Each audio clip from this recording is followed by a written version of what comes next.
മിശിഹായിൽ പ്രിയമുള്ള സഹോദരി സഹോദരന്മാരെ, പ്രിയമക്കൾ, ഈ പ്രഭാതത്തിൽ 1 കൊരിന്തോസ് 12:4 1 Corinthians chapter 12 verse 4 ദാനങ്ങളിൽ വൈവിധ്യമുണ്ടെങ്കിലും ആത്മാവ് ഒന്നു തന്നെ, ശുശ്രൂഷകൾ വൈവിധ്യമുണ്ടെങ്കിലും കർത്താവ് ഒന്നു തന്നെ. സ്വന്തം പ്രവർത്തന രംഗത്തെപ്പറ്റിയും ജീവിത തെരഞ്ഞെടുപ്പിനെ പറ്റിയും പശ്ചാത്തപിക്കുന്നവരുണ്ട്.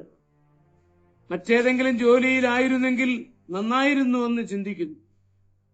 പക്ഷെ ഇത് ശരിയായ ചിന്താഗതിയല്ല. ഇക്കരെ നിൽക്കുമ്പോൾ അക്കരെ പച്ച എന്ന് തോന്നുന്നതിന് സമമാണ്. നാം ആയിരിക്കുന്ന സ്ഥാനത്ത് നമ്മുടെ പൂർണ്ണ ശ്രദ്ധ പതിപ്പിച്ചാൽ നാം പരാജയപ്പെടുകയില്ല. ഒരു തൊഴിലും അതിൽ തന്നെ അധമമെന്നോ ഉന്നതമെന്നോ വിധിക്കുവാൻ പാടില്ല.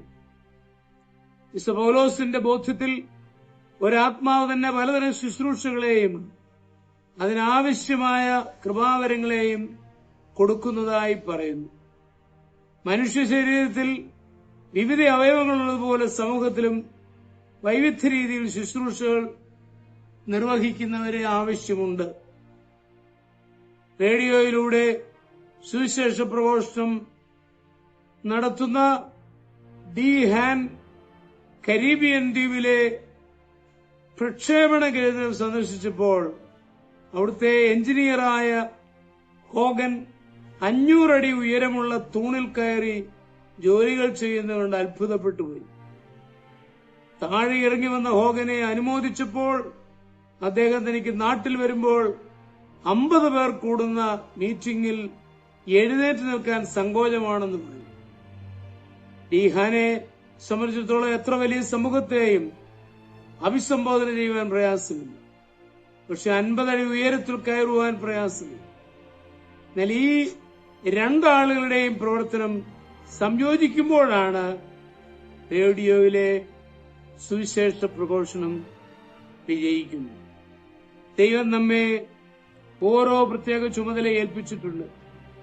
അവിടെ വിശ്വസ്തത പാലിക്കുവാൻ നമുക്കാവട്ടെ.